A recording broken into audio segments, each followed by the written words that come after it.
오늘은 민수기 33장입니다. 민수기 33장 말씀 속에서 우리가 어떻게 무엇을 배우고 또 내일에 대한 무엇에 희망을 두고 살아가야 될지를 깨닫는 귀한 시간 되기를 간절히 바랍니다. 우리가 어제까지 내용을 살펴보면서 이스라엘이 정말 이제 가나안 땅을 눈앞에 두고 있는 모습을 보았습니다. 그들이 가나안 땅을 눈앞에 두고 있을 때에 그들에게 한창 열정이 오르고 있었고 그들에게 사기가 충천되어 당장이라도 이 요단강을 건너서 가나안 땅을 향해 그 정복 전쟁 가운데 뛰어들고자 하는 그러한 마음들이, 그러한 또 하나님의 약속에 대한 기대와 소망들이 그들에게 부풀어 오르고 있었습니다. 그런데 그러한 이들에게 한마디로 찬물을 끼얹는 일들이 있었습니다. 어떤 일이었습니까? 이 아모리 왕 시온과 바산왕 옥을 물리치면서 차지했던 요단강 동편에 있는 땅에 머물겠다라고 했던 르우벤과 갓지파의 요청들이 있었기 때문이었습니다. 그들이 그렇게 요청했던 이유와 그 명분은 무엇입니까? 그들에게 가축이 많고 목축할 조건에 아주 적합한 땅이다. 그러니 우리가 여기 머물러 있고 우리는 요단강을 건너지 않겠다라고 이야기를 했습니다. 그러나 사실 이것은 그들에게 그럴싸한 명분이 되었을 뿐 실제로는 그들 개인의 관심과 사적인 이익을 위한 아주 이기적인 요구였다라는 것을 우리가 보았습니다. 이런 그들의 요청에 개인적인 이익을 먼저 생각하는 것이 공동체 전체를 생각할 때에 얼마나 낙심시키는 일인가 하는 것을 보았습니다.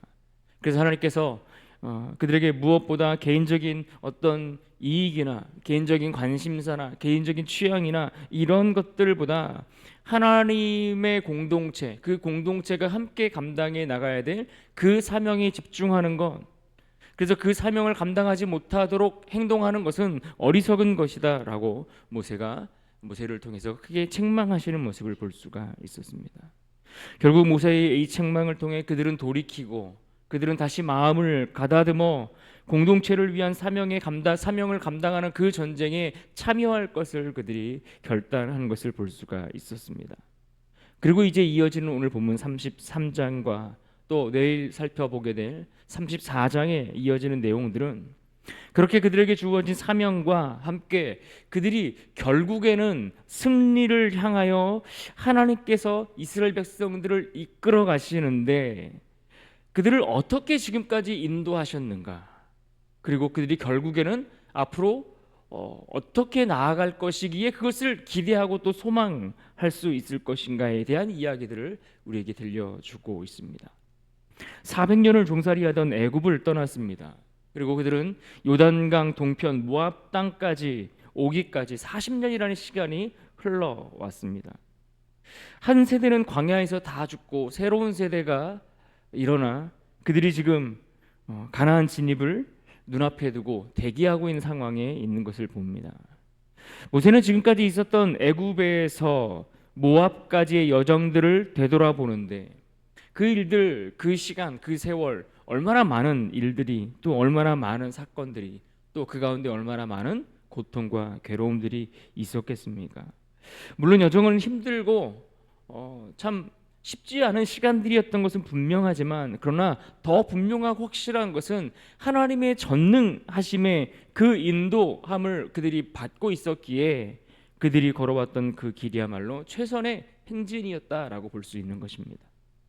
지금까지의 긴 여정이 오직 하나님의 권능과 은혜로 그들이 여기까지 왔다라는 것을 고백하지 않을 수 없다라는 이야기입니다. 특별히 그들의 연약함에도 불구하고, 그들의 부족함과 그들의 나약함에도 불구하고 하나님이 그들을 어떻게 인도하셨는지, 그래서 이제는 어떠한 소망과 기대를 가지고 가나안 땅을 바라보고 있는지를 깨닫고 또 하나님의 그 약속에 대한 소망과 확신을 다시 한번 마음에 새겨보게 되는 것입니다. 먼저 하나님께서는 이 같은 사실들을 깨닫게 하시기 위해서 모세를 통해서 그들이 걸어왔던 그 길에 대해서 상세하게 기록하게 하셨던 것을 오늘 우리가 함께 읽었던 것처럼 말씀 속에서 확인해 볼 수 있습니다. 본문 1절부터 4절 말씀을 먼저 봅니다. 모세와 아론의 인도로 대오를 갖추어 애굽을 떠난 이스라엘 자손들의 노정은 이러하니라. 모세가 여호와의 명령대로 그 노정을 따라 그들이 행진한 것을 기록하였으니 그들이 행진한 대로의 노정은 이러하니라. 그들이 첫째 달 15째 날에 라암셋을 떠났으니 곧 6월절 다음 날이라. 이스라엘 자손이 애굽 모든 사람의 목전에서 큰 권능으로 나왔으니 애굽인은 여호와께서 그들 중에 치신 그 모든 장자를 장사하는 때라. 여호와께서 그들의 신들에게도 벌을 주셨더라. 지금 우리가 읽었던 1절부터 4절까지의 이 말씀은 우리가 길게 읽었던 이 33장 전체의 서론에 해당한다라고 볼 수 있습니다. 그가 하고자 하는 그 이야기를 잘 요약해 놓은 이야기라고 볼 수 있는 것입니다. 이들은 지금 애굽에서 나올 때에 어떻게 나왔다는 겁니까? 비굴하게 도망쳐 나오지 않았다라고 이야기합니다. 그들은 400년 동안 비록 종살이를 했지만 애굽에서 나올 때에는 당당하게 그 땅을 걸어 나왔다라고 말씀해 주고 있습니다. 그렇게 이스라엘은 부푼 꿈을 안고 라암셋을 출발했습니다. 그런데 반면에 애굽인들은 어땠습니까? 그들이 당당하게 애굽을 걸어 나올 때에 애굽에서는 죽은 장자를 묻고 있는, 장사를 지내고 있는 그러한 상황들이 벌어지고 있었다라고 4절 말씀은 이야기해 주고 있습니다. 하나님의 백성들이 기대와 부푼 꿈과 기쁨으로 그 땅을 걸어 나올 때에 그들의 대적들은 슬픔과 침통함만이 남아 있었다라는 것을 말씀해 줍니다. 우린 여기서 우리의 인생을 바꾸어 춤이 되게 하시는 그러한 하나님의 모습을 발견합니다. 우리 인생에 슬픔이 있고 우리 인생에 고난이 있고 우리 인생에 고통이 있을 수 있지만, 그러나 하나님은 우리의 모든 슬픔과 괴로움을 변하여 춤이 되게 하시는 분이심을 우리가 오늘도 기대하며 이스라엘의 그 삶을 바꾸셨던 것처럼 우리의 삶을 또한 바꾸어 가실 것을 우리가 기대할 수 있어야 하는 것입니다. 이어지는 5절부터 15절까지의 말씀을 보면 여기에는 라암셋에서 신의 광야까지의 여정을 다루고 있습니다. 그들은 첫 번째 6월절 다음 날에 라암셋을 출발했습니다. 그러고 난 후 출애굽기에 의하면 그들은 숫곳에 진을 치고 무교병을 먹었습니다. 그리고 이 숫곳을 떠나 광야 끝 에담의 진을 쳤고 그곳을 지나 바알스본 앞 비하히롯을 돌아서 믹돌 앞에 진을 쳤다라고 오늘 말씀 7절에 기록해주고 있습니다. 이곳의 위치가 정확하지는 않지만 그들은 비하히롯에서 출발하여 홍해를 건넜던 것으로 볼 수 있습니다. 여기서 성경은 그들이 홍해를 건너는데 얕은 시내를 건넜다라고 표현하지 않고 분명히 그곳이 바다였다, 큰 물이 흐르는 그 바다를 건넜다라고 8절에서 분명하게 언급해 줍니다. 출애굽기 14장 21절에 보면 그 바닷물이 밤새도록 하나님이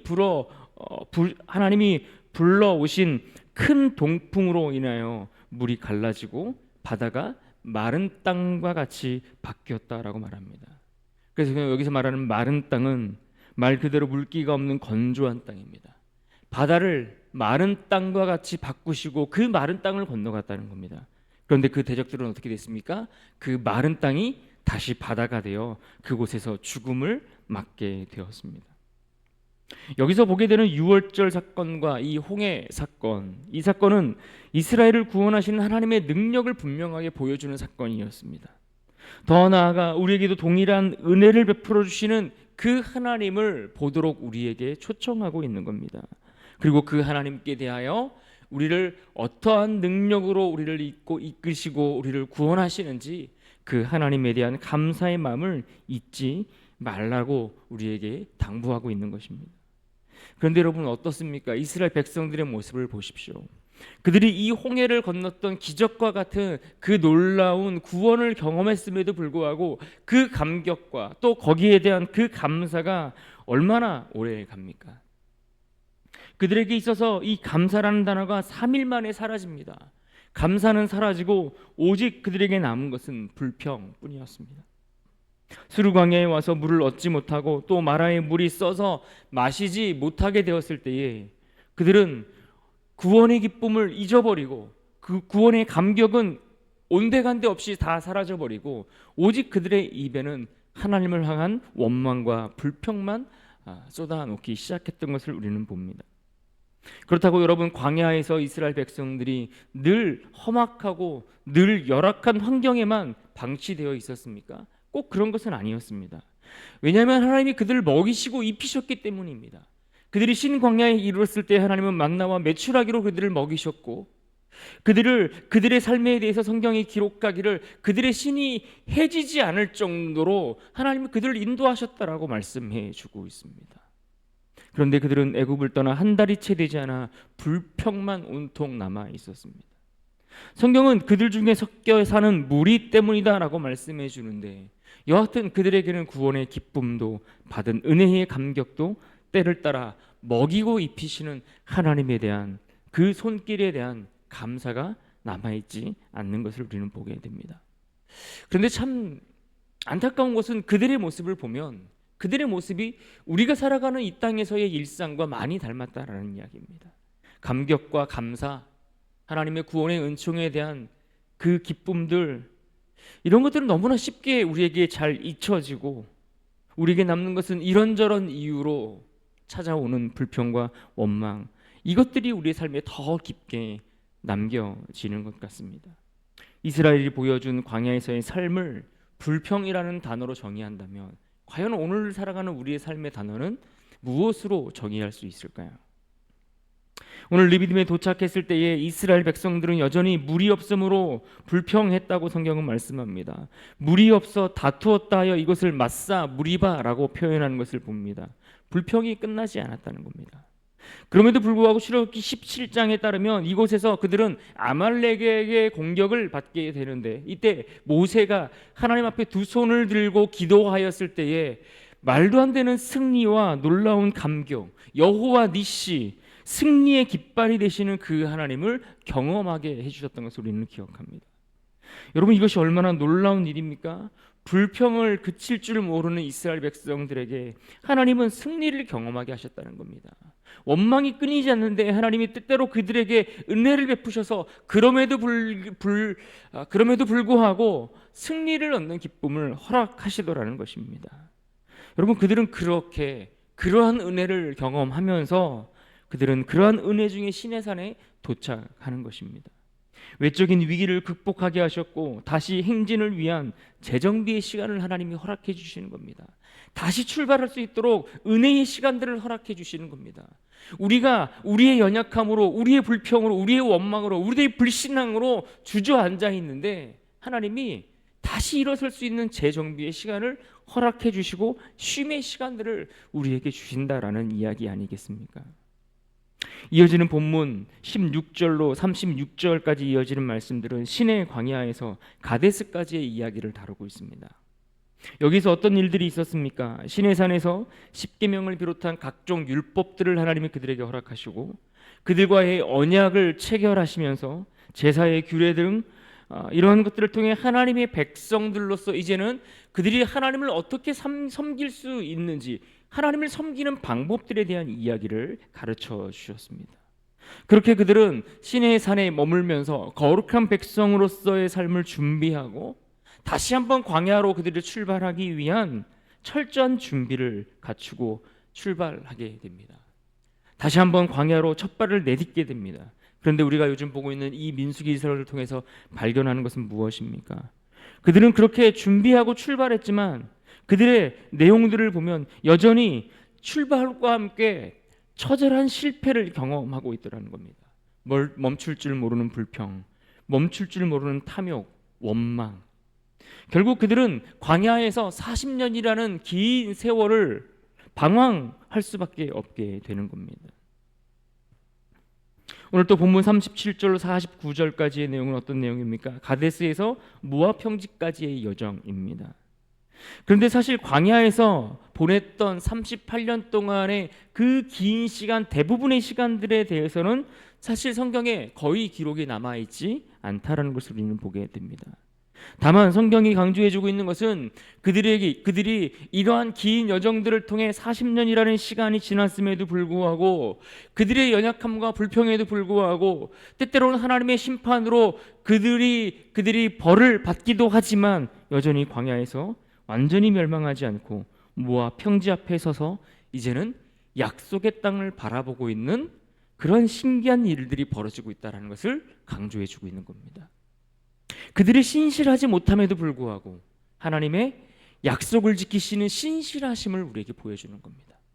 그래서 성경은 하나님의 신실하심과 신실하지 못한 그의 백성 이스라엘의 모습을 대조시켜 주고 있습니다. 그러면서 이제는 그들의 과거의 이야기가 아닌, 그들이 살아왔던, 그들이 지나온 그 광야의 40년이 아닌, 그들이 앞으로 들어가야 될 미래를 향해서 이제는 어떻게 그들이 순종하고 따라가야 될지에 대한 이야기가 소개되는데, 그것이 50절 이하에 소개되는 말씀들입니다. 지금까지 거쳐온 40년의 시간들을, 그 노정, 그 여정의 이야기를 바탕으로 이제 너희가 가나안 땅에 들어가서 행해야 할 것은 이것이다. 너희가 이렇게 살았으니, 이러한 인도하심을 받았으니 이제는 이렇게 살아가라 라고 명령합니다. 어떤 내용들입니까? 첫 번째는 그 땅을 취하라는 말씀입니다. 들어가서 하나님이 약속하신 그 땅을 취하라. 내가 너희에게 그 땅을 이미 주었다라고 말씀합니다. 두 번째는 무엇입니까? 그 땅을 제비 뽑힌 대로, 제비를 뽑은 대로 그것을 지파를 따나 그 기업을 얻을 것이다. 그 기업을 나누라. 이렇게 말씀해 주고 있습니다. 그리고 세 번째는 무엇입니까? 52절에서 그 땅의 거민을 몰아내야 한다라고 명령합니다.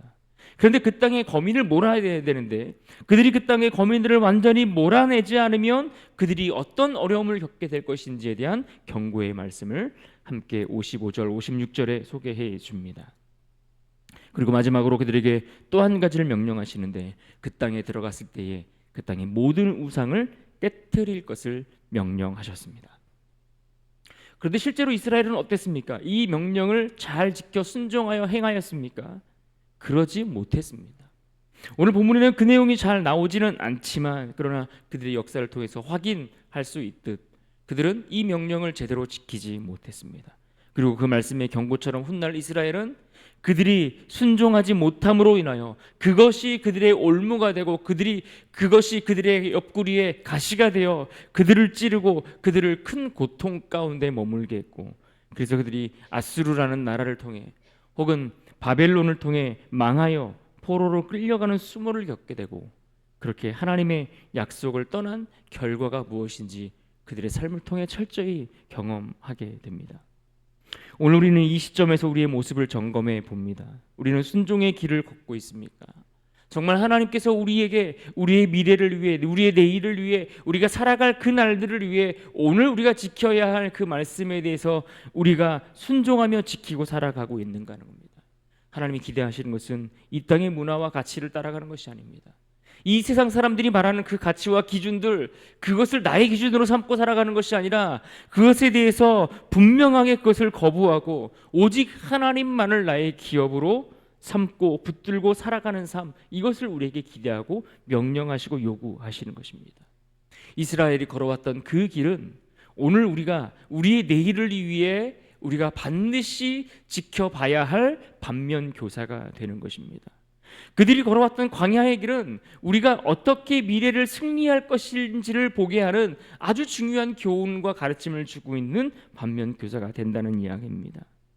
이것은 우리에게뿐만 아니라 당시 이스라엘을 위해서도, 약속의 땅 가나안을 바라보고 있는 그 이스라엘에게도 틀림없는 중요한 교훈이 되었을 것입니다. 그러하기에 그들도, 오늘 우리도 하나님이 명령하신 이 말씀들을 우리는 분명히 기억하고 붙들어야 할 것입니다. 그래서 오늘 이스라엘과 또 우리가 붙들고 결론으로 삼아야 할 말씀이 있다면, 오늘 본문 가운데 특별히 55절에서 말씀하신 이 경고의 말씀을 우리가 잘 기억하고 붙들 수 있기를 바랍니다. 우리 55절 말씀 함께 읽어보겠습니다. 55절입니다. 시작. 너희가 만일 그 땅의 원주민을 너희 앞에서 몰아내지 아니하면 너희가 남겨둔 자들이 너희의 눈에 가시와 너희의 옆구리에 찌르는 것이 되어 너희가 거주하는 땅에서 너희를 괴롭게 할 것이요. 아멘. 이 말씀을 우리가 기억하면서 이스라엘의 역사를 통해 배우는 오늘의 교훈을 우리 마음 가운데 새기고 순종의 자리로 다시 한번 힘써 나아가기를 주님의 이름으로 축원합니다.